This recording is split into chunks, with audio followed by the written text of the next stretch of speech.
Good morning everyone, welcome to first lecture of determinant. आज हम लोग पढ़ेंगे डिटर्मिनेंट के बारे में। ठीक है, तो सबसे पहले देखते हैं कि डिटर्मिनेंट को डिनोट कैसे करते हैं। ठीक है, तो इसको डिनोट करते हैं। मान लो लेट से कोई मैट्रिक्स ए है और उसका डिटर्मिनेंट वैल्यू निकालना है, तो हम उसको लिखेंगे डिटर्मिनेंट ऑफ ए, इस तरीके से रिप्रेजेंट करेंगे। ठीक है, नहीं तो इस तरीके से रिप्रेजेंट करेंगे। ये मोड नहीं है, डिटर्मिनेंट ऑफ ए है, और नहीं तो इस तरीके से डेल ए रिप्रेजेंट करेंगे, मतलब डिटर्मिनेंट ऑफ ए रिप्रेजेंट करेंगे। क्लियर है? इस तरीके से हम इसको डिनोट करते हैं डिटर्मिनेंट को। ठीक है, अब बात करते हैं मैट्रिक्स और डिटर्मिनेंट में क्या अंतर है। मैट्रिक्स और डिटर्मिनेंट में क्या अंतर है? ये रहा मैट्रिक्स और ये रहा डिटर्मिनेंट। देखते दोनों में क्या अंतर है। सबसे पहला बात, इसको रिप्रेजेंट करते हैं तो किसी नंबर और एलिमेंट को ना, किसी एक्सप्रेशन को ना हम इस तरीके से बड़ी ब्रैकेट के अंदर रिप्रेजेंट करते हैं, लेकिन डिटर्मिनेंट में हम क्या करते हैं, इस तरीके से रिप्रेजेंट करते हैं।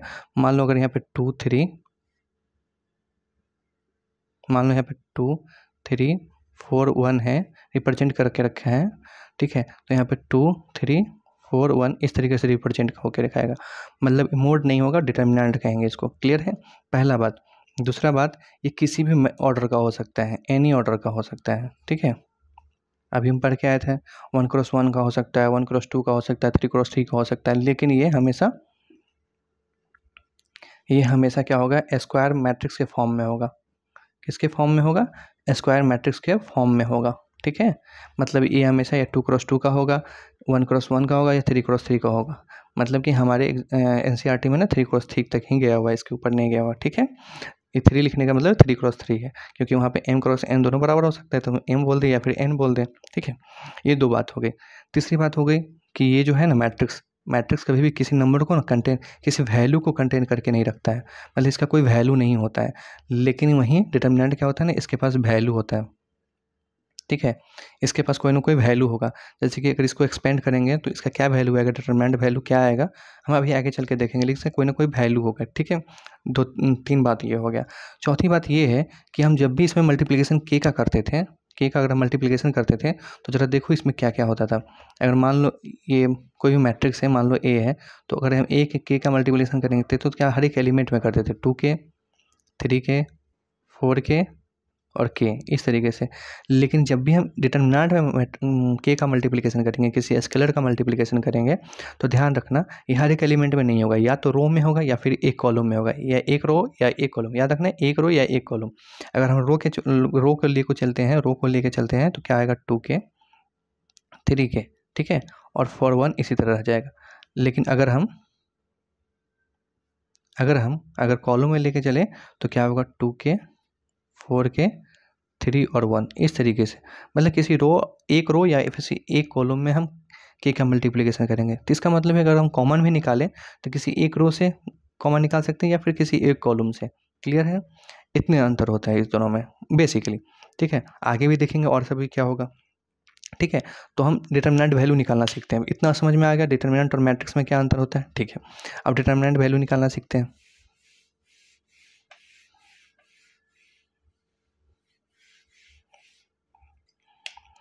तो एक एग्जाम्पल के थ्रू देखते हैं।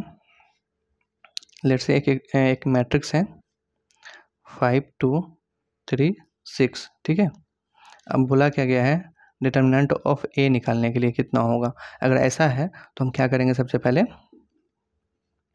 5 2 3 6। ठीक है, तो डिटर्मिनेंट ऑफ ए निकालने के लिए हम इसका मल्टीप्लिकेशन इसके साथ करेंगे, इसका मतलब 5 इंटू में 6, और माइनस करके इसका मल्टीप्लिकेशन इसके मल्टीप्लिकेशन करके घटा देंगे। ठीक है, तो क्या आएगा, क्यों घटाते हैं हम देख लेंगे आगे। ये आएगा 30 और ये आ जाएगा 6, तो मतलब 24। मतलब कि अभी हम जस्ट पढ़ रहे थे कि डिटर्मिनेंट कोई वैल्यू को कंटेन कर रखता है। इसका मतलब है कि 24 को इस तरीके से रिप्रेजेंट करके रखा गया था। ठीक है, 24 को इस तरीके से रिप्रेजेंट करके रखा गया था। ये कैसे हो रहा है, माइनस क्यों कर रहे हैं, हम लोग देख लेंगे। अच्छा, आप लोगों को अगर लीनियर इक्वेशन याद होगा, जैसे कि a1x प्लस में b1y इक्वल्स टू c1। ठीक है, और a2x प्लस में b2y इक्वल्स टू c2। अगर दो इक्वेशन होता है लीनियर इक्वेशन, तो उसका सॉल्यूशन, यूनिक सॉल्यूशन के लिए क्या करते हैं हम लोग, इसका यूनिक सॉल्यूशन कब आता है, जब आता है कि a1/a2 नॉट इक्वल्स टू है b1/b2। इसका मतलब है कि अगर इसका मल्टीप्लिकेशन करें a1, ठीक है, b2 माइनस का A2 B1 not equals to 0। इसका मतलब है कि दोनों अगर इक्वल होता तो घटाते तो 0 आ जाता है, इसलिए नॉट इक्वल्स टू 0 लिखे। ठीक है, यही तो बात कह रहा है कि अगर ऐसा होगा तो यूनिक सोल्यूशन मिलेगा, नहीं तो नहीं मिलेगा।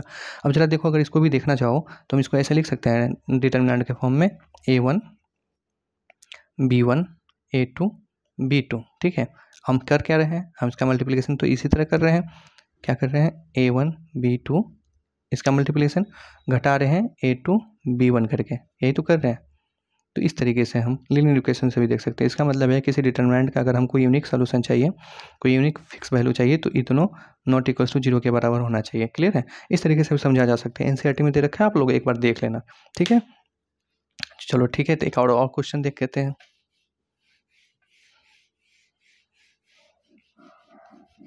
ऐसा क्यों करते समझ में आ रहा है ना। हाँ, तो एक और एग्जाम्पल देख लो। मान लो भी दे रखा है लो 5 3 4 2। ठीक है, अब इसका निकालना है तो क्या करेंगे, इस दोनों का मल्टीप्लिकेशन करो आपस में, डिटर्मिनेंट ऑफ बी निकालना है तो क्या करना है, 5 इंटू 2 माइनस का इसका 4 इंटू में 3 10 माइनस का 12 मतलब -2। इस तरीके से -2 को रिप्रेजेंट करके रखा और डिटर्मिनेंट वैल्यू कितना आया, -2। क्लियर है इस तरीके से। ठीक है, अब हम देखते हैं 3x3 में इसका कैसे बनाया जा सकता है। अच्छा, उससे पहले एक बार और देख लो वेरिएबल वाला। ठीक है, मान लो यहाँ दे रखा है x2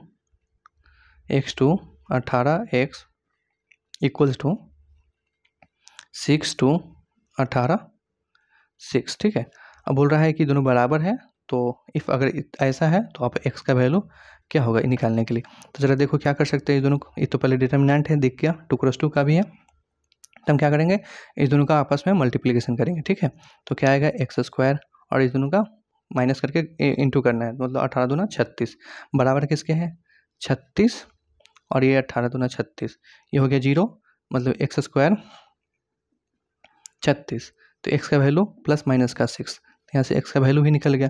इस तरीके से हम बहुत सारा क्वेश्चन बनेगा तो इसको बना लेना। ठीक है, एनसीईआरटी पूरा कंप्लीट कर लेना। ठीक है, अब 3x3 में देखते हैं क्या 3x3 में ये काम आएगा कि नहीं। ठीक है, अब जैसे कि 3x3 देखते हैं, तो 3x3 में एक है क्वेश्चन कि 3 - 1 प्लस का 2। ठीक है, इस तरीके से आप सिंपल वाला पहले ले लो, उसके बाद इसको सॉल्व करके देख लेंगे। या जैसे कि लिखना है, देखो 3 2 1 4 0 2। ठीक है, 4 0 2 3 1 4। इस तरीके से अगर कोई डिटर्मिनेंट है, ठीक है, 3x3 का, तो अपन क्या करेंगे, तो अपने को सबसे पहले याद रखना है, क्या याद रखना है, ये प्लस ये माइनस ये प्लस अल्टरनेट। अगर ये प्लस है तो फिर ये क्या हो जाएगा, माइनस हो जाएगा, ये क्या हो जाएगा, प्लस हो जाएगा। अगर ये प्लस है तो ये माइनस हो जाएगा, ये प्लस हो जाएगा। ऐसा क्यों बता रहे हैं, समझ में आ जाएगा आगे ऐसा क्यों कर रहे हैं अपन। ठीक है, जब हम माइनर और को फैक्टर पढ़ेंगे, क्या पढ़ेंगे, माइनर और को फैक्टर पढ़ेंगे, तब हम समझेंगे। ऐसे यहाँ पे तुम देखोगे तो थोड़ा सा समझ लो, यहाँ पे क्या है, माइनस का 1 i प्लस में j, अगर ऐसा रहता है तो भी हम प्लस माइनस का यूज करते हैं। ठीक है, अब जरा देखो इसका क्या है, a11 है एलिमेंट, a11 है, तो i की जगह पे 1 और j की जगह पे भी 1, तो माइनस का 1 प्लस में 1 2 हो गया, तो माइनस का 2, तो इसका वैल्यू क्या आएगा, प्लस का 1। ठीक है ना, तो यहाँ पे क्या आ गया, प्लस आ गया, इसलिए यहाँ पे प्लस ले रहे हैं। जब माइनर को फैक्टर पढ़ेंगे तो पूरा क्लियरली समझ में आ जाएगा हम ऐसा क्यों करते हैं। ठीक है, तब तक के लिए बस इतना ही समझ सकते हो। अब जरा देखो ऐसा क्या है, अब इसको एक्सपेंड कर रहे हैं, इसको बोलते हैं R1। ठीक है, ये है R2, ये है R3, ये है C1 C2 और ये है C3। ठीक है, तो हम किसी के एलोंग एक्सपेंड करेंगे, क्या करेंगे, एक्सपेंड करेंगे। तो मान लो हम R1 के एलोंग एक्सपेंड कर रहे हैं, तो हम क्या लिखेंगे यहाँ पे, एक्सपेंडिंग एलोंग विथ R1। ठीक है, और विकेट, अब R1 के जैसे एक्सपेंड कर रहे हैं R1 के एलोंग में, तो देखो सबसे पहले क्या, प्लस का 3, तो यहाँ पे लिखेंगे 3। अब जरा देखो जैसे ही प्लस का 3 लिखेंगे तो इसको और इसको, इसके रो को, जो 3 में है जिसका रो है, उस पूरे रो को और पूरे कॉलम को बंद कर दो, तो क्या आ जाएगा, पूरे रो और पूरे कॉलम को बंद करोगे तो कौन सा एलिमेंट बचेगा, 0 2 1 4। इसको तो निकालना हम सीखे थे अभी, जैसे इसका मल्टीप्लिकेशन करके घटा देना है, ठीक है। इस तरीके से तो हम क्या किए, इसके रो को और इसके कॉलम के पूरा एलिमेंट को बंद कर दिए, जो बचा उसको लिख दिए। अब नेक्स्ट में क्या है, R1 के एलोंग तो इधर भी चलेंगे, तो -2 है, तो -2। अब 2 वाले सारे एलिमेंट को, रो और कॉलम को बंद करो, तो 2 वाला ये है पूरा रो, कॉलम ये पूरा है, ठीक है। तो इसको बंद करोगे तो बचेगा 4 2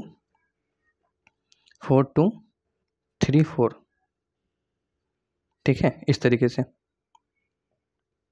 उसके बाद लास्ट में क्या है, 1 है प्लस का। अब इसका देखो रो क्या है, पूरा का पूरा ये रो है, पूरा का पूरा ये कॉलम है, ठीक है। तो क्या बचेगा, 4 0 3 1 3 1। क्लियर है इतना।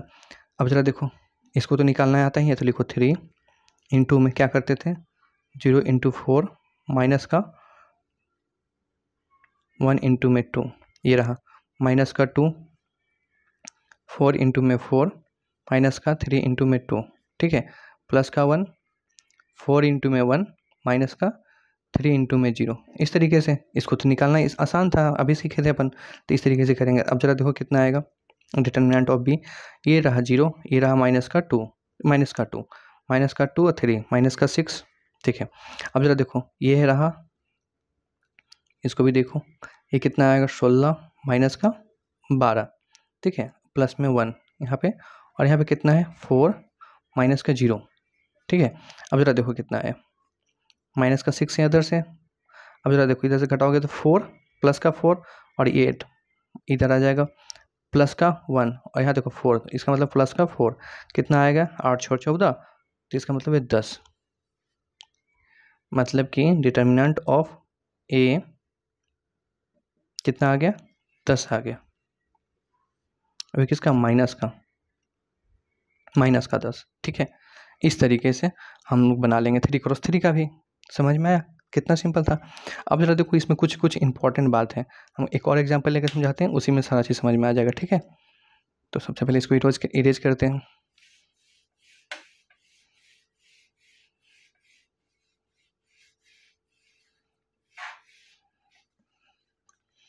अब जरा देखो एक एग्जांपल, एक मैट्रिक्स डिटर्मिनेंट है, ठीक है। एक मिनट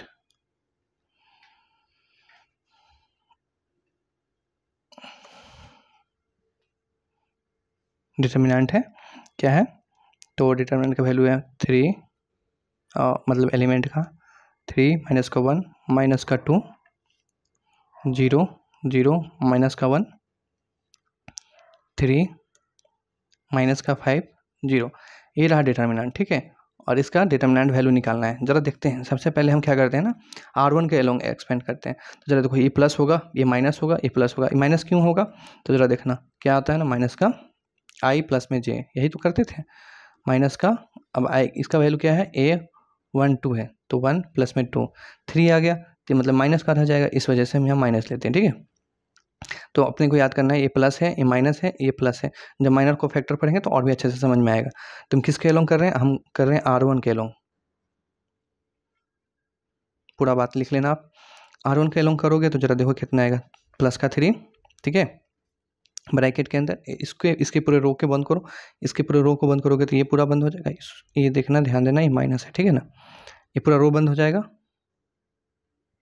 ये पूरा रो बंद हो जाएगा, ये पूरा कॉलम बंद हो जाएगा। तो क्या बचेगा, 0 -1 माइनस का 5 0, ठीक है।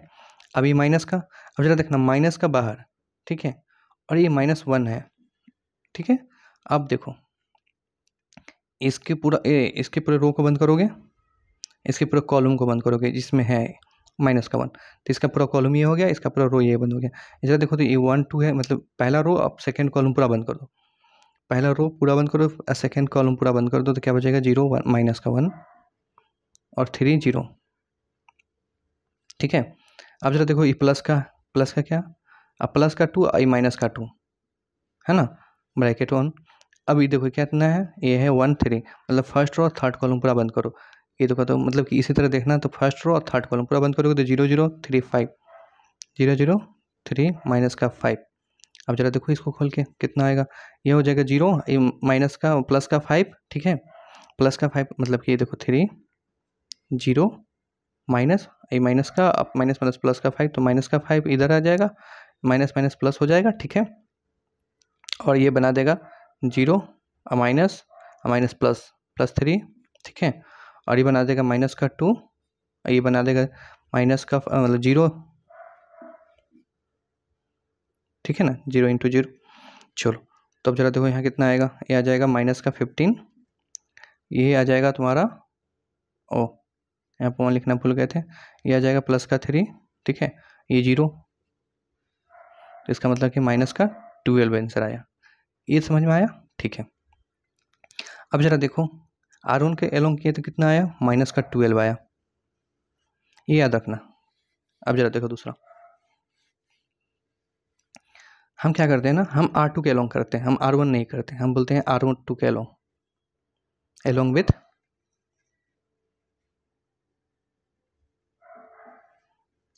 R2। अगर ऐसा करते हैं तो देखो क्या होगा, ये प्लस है तो ये माइनस वाला होगा, तो यहाँ क्या लिखेंगे, माइनस का 0, ठीक है, इनटू में, अब जरा देखो माइनस का 0 लिखे तो ये पूरा और ये पूरा बंद, तो क्या हो जाएगा, माइनस का 1 माइनस का 2 माइनस का 2 माइनस का 5 माइनस का 0, ठीक है। अब ये माइनस का हो गया तो ये क्या हो जाएगा, प्लस का हो जाएगा, प्लस का 0, ठीक है। अब इसका रो पूरा, ये पूरा कॉलम बंद करेंगे तो 1 माइनस का 3 माइनस का 2 3 और 0। अब ये प्लस था, ये माइनस, ये माइनस था, ये प्लस था, ये माइनस, माइनस माइनस प्लस का 1, ठीक है। अब इसके रो इसके पूरा कॉलम को बंद करोगे तो 1 माइनस का 3 माइनस का 1 3 माइनस का 5, ये बचेगा, ठीक है। अब जरा देखो इसका मल्टीप्लिकेशन करोगे कुछ भी तो आ जाएगा 0, ठीक है। इसका भी मल्टीप्लिकेशन करोगे तो आ गया कुछ भी 0। इसका क्या होगा, इसका होगा जरा देखो 1 तो प्लस में, इसका क्या होगा, माइनस का 15, ठीक है। अब माइनस का करोगे तो माइनस माइनस प्लस का 3, तो कितना आ जाएगा, माइनस का 12। यही वैल्यू आया क्या, R2 के अलोंग भी किए, हाँ R2 के अलोंग भी करिए। चलो R2 के अलोंग भी कितना आ गया, माइनस का 12 आ गया, ठीक है। अब एक काम करते हैं ना, इसके अलोंग नहीं करके हम ना C1 के अलोंग करते हैं। किसके अलोंग, C1 के अलोंग करते हैं। हम R1 मतलब रो के अलोंग क्यों करें, C1 के अलोंग करते हैं। तो चलो C1 के अलोंग करके देखते हैं। इसमें बहुत सारी चीज़ समझने को मिलेगा, अलोंग विथ C1, ठीक है, एक्सपेंडिंग अलोंग विथ C1, ठीक है। तो अगर ऐसा करते हैं तो C1 में सबसे पहले क्या है, प्लस का 3, तो हम लोग लिखे क्या 3, ठीक है। अब 3 को करेंगे तो ये सब बंद क्या आ जाएगा, 0 माइनस का 1 माइनस का 5 0, ये हो गया प्लस, तो ये हो जाएगा माइनस, माइनस का 0 इनटू में, ये पूरा कॉलम बंद, तो माइनस का 1 माइनस का 2, ठीक है, माइनस का 1 माइनस का 2 माइनस का 5 और 0, ये भी हो गया, ये प्लस ये माइनस ये फिर से प्लस, प्लस का 3, ये रो ये पूरा कॉलम बंद, तो क्या हो जाएगा, माइनस का 1 माइनस का 2 और 0 माइनस का 1, ठीक है। इस तरीके से अब इसको खोल के देखोगे तो ये हो जाएगा 0 3 into 0 minus minus plus minus 5, ये रह गया। अब यहाँ देखो तो माइनस का 0 और बाहर में कुछ भी करो, अच्छा कर ही दो, तो हो जाएगा ये 0 minus minus plus plus minus 10 minus का 10, यहाँ पे बचेगा प्लस का 3, ठीक है। प्लस का 3 करोगे तो ये जाएगा प्लस का 2 प्लस का 1 और ये 0। अब जरा देखो कितना आया, माइनस का 15, ये 0, ये प्लस का 3, तो ये आ गया माइनस का 12। एक चीज़ ध्यान दिए कि क्या हुआ, R1 के एलोंग करो फिर भी आंसर वही, R2 के एलोंग करो फिर भी आंसर वही, C1 के एलोंग करो फिर भी आंसर वही। इसका मतलब कि आप एक्सपेंड किसी के भी एलोंग करोगे आंसर सेम आएगा। डिटर्मिनेंट में क्या होगा, किसी के भी एलोंग एक्सपेंड करके देख लो आंसर वही आने वाला है। और सबसे इंपॉर्टेंट बात देखोगे, जब हम R2 के एलोंग कर रहे थे, मतलब कि R2 के एलोंग एक मतलब इंपॉर्टेंट क्यों हो जाता है, देखो यहाँ पर नंबर ऑफ जीरो सबसे ज़्यादा है, तो R2 के एलोंग करने गए तो जरा हमको पता हो, ये बाहर 0 अंदर में कुछ भी आएगा तो उसका आंसर क्या आएगा, 0 आएगा। बाहर 0 इंटू में है, अंदर कुछ भी आ जाए तो 0 आंसर, अंदर कुछ भी आ जाए तो 0 आंसर। तो हम R2 के अलोंग जहाँ नंबर ऑफ 0 ज़्यादा रहेगा उसके अलोंग करेंगे तो जल्दी जल्दी आंसर मिलेगा अपने को। ये 0 लास्ट का ही निकालना पड़ेगा मेरे को, एकदम सिंपल से, ठीक है ना। तो हमको पता चल गया नंबर ऑफ 0 जहाँ होगा, नंबर ऑफ 0 जहाँ ज़्यादा होगा उसी के अलोंग हम क्या करेंगे, एक्सपेंड करेंगे। ऑलरेडी आंसर तो सारी जगह से आ जाएगा, लेकिन हम इसकी जगह से करेंगे तो बहुत जल्दी आंसर मिलेगा। अब 2 नंबर का हो या फिर ऑब्जेक्टिव का हो तो आराम से इस तरीके से कर लेना, ठीक है। तो इस तरीके से आंसर मिलता चला जाएगा। क्या सीखने को मिला यहाँ पे, किसी के भी अलोंग करो कोई अंतर नहीं आता है आंसर में, और दूसरी बात है कि नंबर ऑफ जीरो जहाँ है उसके अलोंग करोगे तो जल्दी आंसर आएगा, ज़्यादा कम कैलकुलेशन करना पड़ेगा, ठीक है। समझ में आया। तो इस तरीके से हम 3x3 देखे लिए कैसे निकालते हैं डिटरमिनेंट वैल्यू, 2x2 देखे, 2x2 देखे तो उसका यूज कर लिया 3x3 में भी, ठीक है। ठीक, अब कुछ इंपॉर्टेंट बात देख लेते हैं, उसके बाद हम आज के लेक्चर को ख़त्म करेंगे।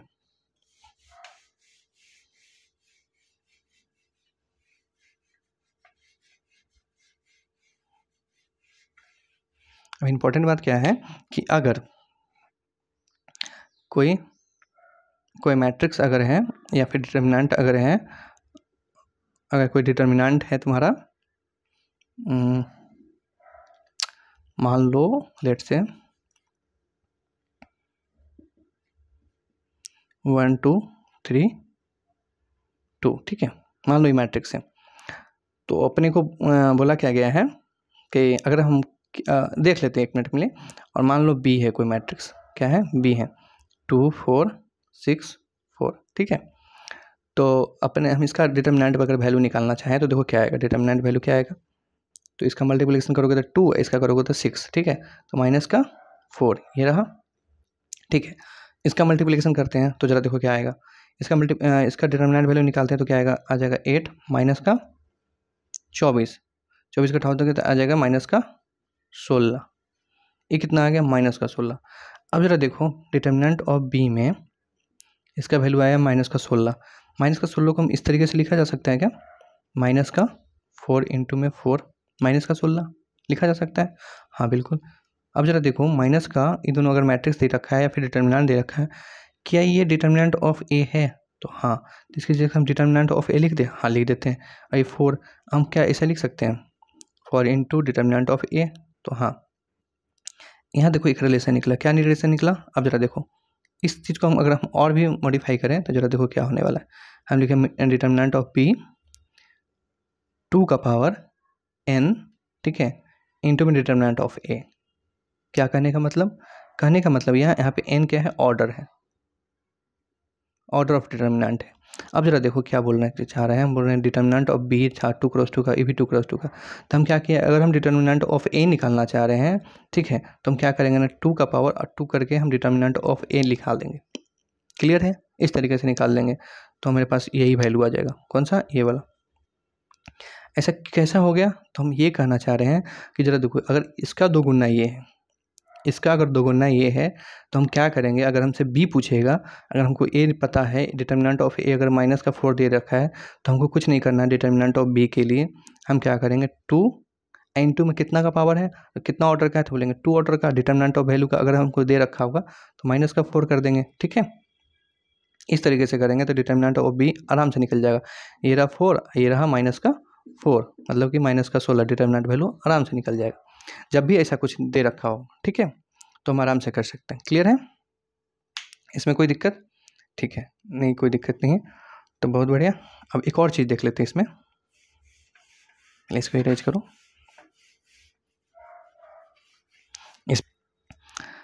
इसको हम इस तरीके से याद कर सकते हैं कि अगर कोई k है, ठीक है ना, और डिटर्मिनेंट के अंदर है, और k का पावर n इंटू में डिटर्मिनेंट ऑफ a, मतलब एक ही डिटर्मिनेंट के लिए भी हम निकाला जा सकता है, ठीक है।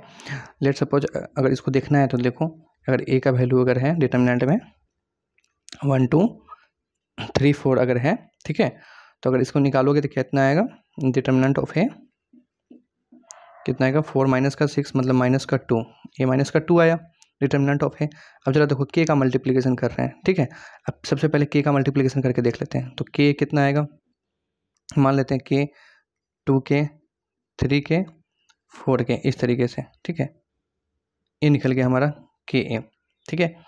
अब क्या कर सकते हैं, डिटर्मिनेंट में ही मैट्रिक्स में निकलेगा, क्योंकि मैट्रिक्स से जैसे अब डिटर्मिनेंट ऑफ k निकालेंगे तो जरा देखो कितना आएगा, किसी k को बाहर निकालो तो k का एक कॉमन निकालोगे तो आएगा 1k r1 से 1k r2 से, ठीक है, 2k और अंदर क्या बचेगा 1 2 3 4। अब हमको पता है 1 2 3 4 का वैल्यू माइनस का 2,